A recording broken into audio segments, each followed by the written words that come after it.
Ladies and gentlemen, welcome to The Average Investor, where anyone can build wealth, even the average investor. And in today's video, we are going to be uncovering, opening up, revealing what's inside my Roth IRA. This is going to be an extremely special video because not only can I not say enough good things about a Roth IRA, and the last time that we even did a Roth IRA video, we only had about 500 subscribers. So we need to make sure everyone that has joined on board now has an idea what a Roth IRA is, what exactly I'm holding in my Roth, and then some things that you can look in to invest within your Roth IRA. Guys, this is also the first time I've ever had an audience while I've been recording a video. Hold on, I'll show you. See that right there?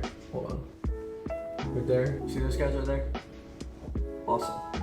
But I guess that's what happens when you do some work with the door open. You're gonna let an audience in. But before we jump into the video, make sure you guys subscribe to the YouTube channel. Don't forget to hit that little bell button too so you do not miss any videos that I drop. And also, in addition to that, smash that thumbs up button because that will help push this video to more audiences so more people can learn about this and we just spread the wealth of knowledge. Thank you guys. Guys, this is one of those topics that for me personally, the schooling system completely missed, and this is an absolute cheat code in the financial system. I'm not kidding, this could be one of the most powerful accounts that you open up in order to cultivate and grow your wealth over time. And disclaimer, I am not a financial advisor. All of this is free educational advice. But in my personal opinion, for me, it's been probably the greatest thing I've ever opened. So shame on the schooling system for not teaching me this in the past. But the good news is you guys have stumbled across the Average Investor YouTube channel. So you guys are gonna be able to learn about it right now. What is a Roth IRA?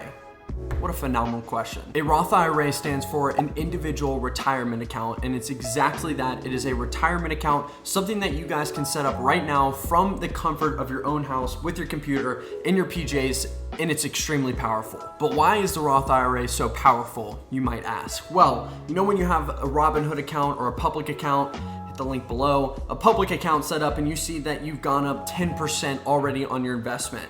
That's awesome, that's good and dandy. However, Uncle Sam will come in and take some of that as soon as you sell it for a profit. First of all, kudos to you to making some money on an investment. That's awesome. However, you could be subject to capital gains tax because you just made some money on a sale and nothing comes free these days. So it's simple. If you do not like that, you don't like when the money gets taken away from you from capital gains, then the Roth IRA is going to be perfect for you. So here's how everything works. So you will be able to contribute post-tax earned income into the Roth IRA in which you can make investments in. And I know that might have been a little bit confusing, but don't worry, we're about to dive into it in depth. And the IRS knows how powerful that the Roth IRA is, so they do have some limitations in place.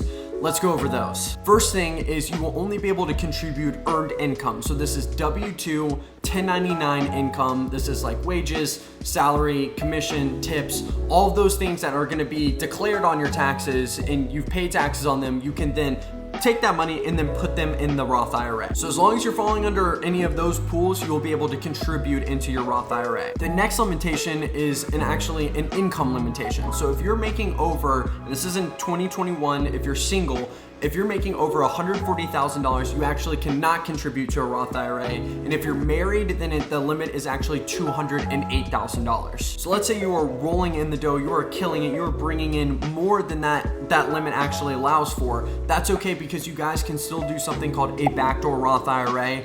I will make a video on that later, but there are tons of other videos on YouTube that you can go and check out on how this actually works. The next limitation is actually how much you can contribute per year. So in 2021, if you are 50 years or less, you can contribute up to $6,000 in your Roth IRA. If you're older than 50 years old, then you can contribute $7,000 a year. Now, the cool thing is the contribution deadline actually isn't from January to December. It goes until April 15th typically. So if you're, looking to contribute for this year and you forget in December, you're like, oh, I forgot to contribute to my Roth IRA, that's gonna be okay because you have until April 15th. The next limitation actually has to do with the tax-free portion of the Roth IRA.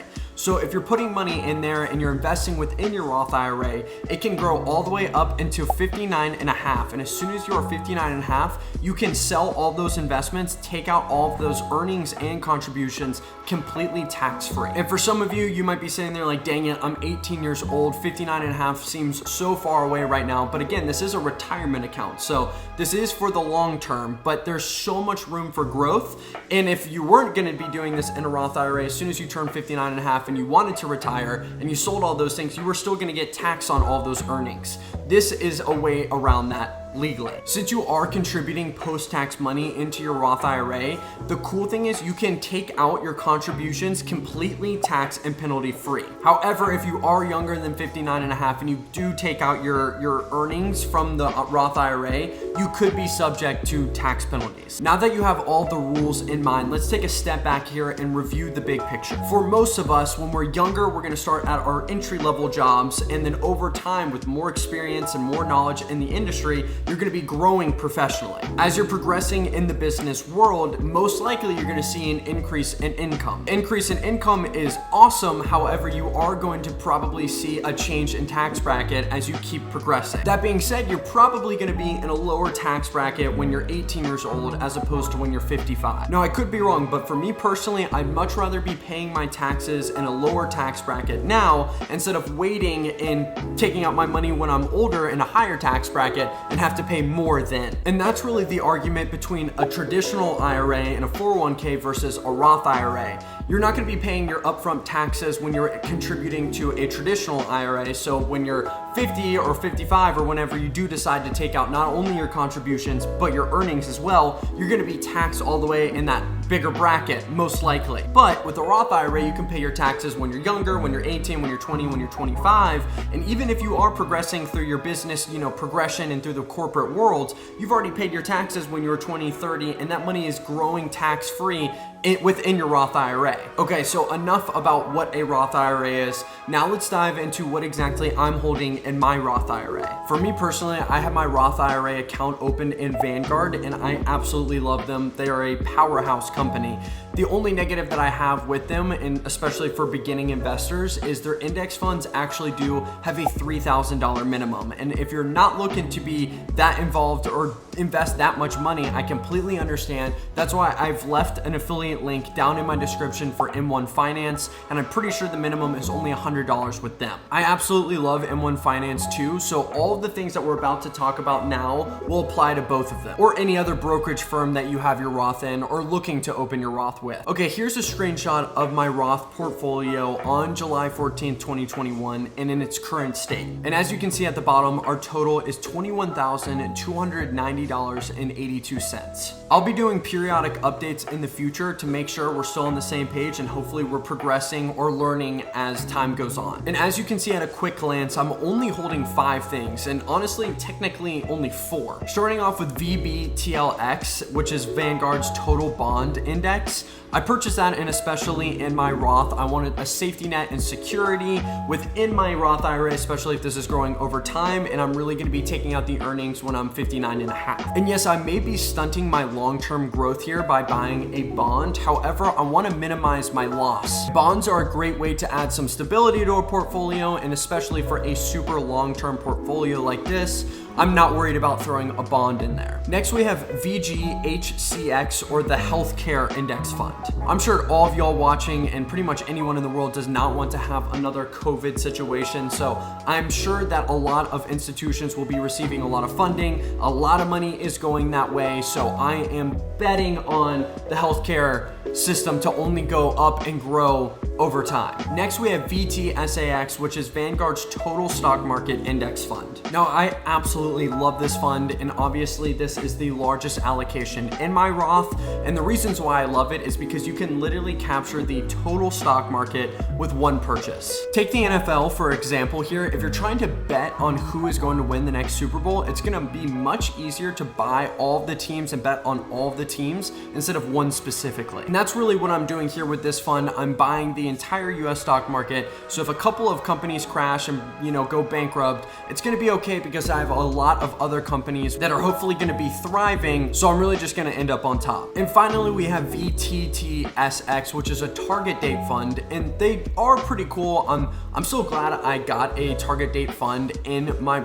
Roth IRA. However, it does still have some pros and cons, just like anything else here. I think target funds are awesome because you can put in the date that you're really shooting for, your target, and the allocation is going to change the closer it gets to that target date fund. So my biggest fear with target date funds is as they get closer to the actual target date, there's going to be a lot of allocation changing back and forth, swapping, and that I feel like can stunt the growth. Nevertheless, I think the concept's awesome, and obviously I have it in my Roth here, so I'm not mad about that purchase. All right, but enough about me. Now let's focus on what you guys could look into investing for your Roth IRA if you're thinking about opening an account or you already have an account and you're looking to make some additions. Now the short answer is it's going to depend, and what it's going to depend on are three things that come to mind: investing style, risk tolerance, and peace of mind. So in terms of investing style, it is a retirement account, so you do want to think long-term here, but if you're a rebel and you want to play the short-term game in a Roth IRA, I think that's not the smartest thing you could possibly do because you're going to get smacked with the tax penalties regardless. So hopefully we are on the same page there, thinking long-term, hopefully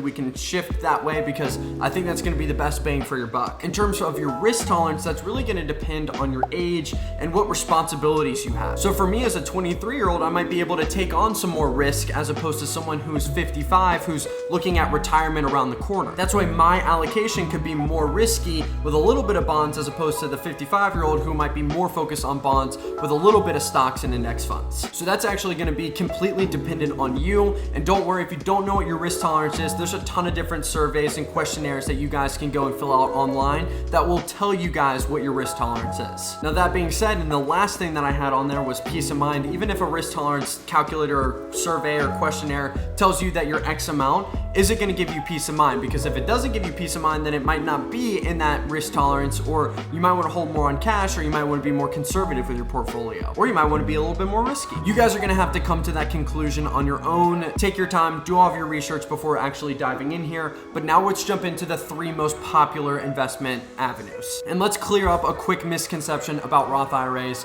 Roth IRAs are just the account in which you will make investments in. So just like you open an account on Public or Robinhood, then you make investments within that brokerage account, you'll do the exact same thing but with the Roth. Starting off with the first thing that you can invest in, and people like Warren Buffett, people that have a little bit of money in their pocket, they definitely have done well. They recommend for the average investor show right here, for the average investor, you should just buy and hold index funds and ETFs. And through all of my research and all my time on YouTube and all the books that I've read, I found that that is probably going to be the best way for me. I can have some peace of mind. I get a ton of diversification, which is awesome. And historically, total stock market index funds usually shatter and just blow other financial advisors and stock pickers and all of those people out of the water. So for me personally, I'm primarily in index funds and ETFs, as we could already see from my Roth. The next thing though you could invest in is actually stocks. Now the cool thing of adding a stock within your Roth IRA is you guys have some crazy upside if you bet correctly. Think about it, if you invested in Amazon 20 years ago and you're now 59 and a half, you're going to be able to take out all of those earnings completely tax-free. That is going to be a nice chunk of change. So if you do select the right company and the right business that you believe in for a super long term, depending on your age, you can see how much upside you guys can capture within the Roth and putting stocks in there. And the third and final thing that we're going to talk about on this list today is bonds. Now bonds aren't going to be super relevant to you when you're younger. However, like I mentioned earlier, they are a great safety net. I think today with all of these hype stocks and all these IPOs to the moon, you think, how much can I gain by gambling, X amount in a stock, instead of how much can I save and how much can I not lose? So for me personally, I have the bonds in my Roth because if we do go through, a market recession or some sort of a market crash, hopefully my bonds can help keep up a little bit of a safety net, so I'm not going down as far and I'm not going to lose as much. But if you just had all your money in one stock and that thing crashes all the way down to the ground, it's going to be much harder to recover than someone that had, bonds as a safety net within their portfolio too. But again, you guys are gonna have to come to your own conclusions, do all the research until you feel comfortable to jump into a Roth IRA. But honestly, guys, the hardest part is starting. So again, don't forget to go and smack that M1 Finance link down below if you only want to look to invest $100. But if you're going some big boy change, I did Vanguard, but also Charles Schwab, Fidelity. There's a ton of other options out there. Guys, take this time to comment down below if you do have a Roth IRA of your own. I'm curious to know what you guys are holding in them. And I know I just threw so much information at you. So if you have any questions and you're sitting there scratching your head because you're confused, drop down your questions in the comments and I'll do my best to answer them. I hope you guys learned something in today's video. This could be one of the most powerful steps that you do take in your financial journey. So that's freaking awesome. And if you have made it to this point and you have not already, definitely consider subscribing to the YouTube channel. And also, do not forget to smack that thumbs up button to push this video to more people, especially if you found this valuable. We want to spread and share all of the free knowledge that we can. Guys, thank you so much for your time, and I hope you guys have a great rest of your day. Bye, guys.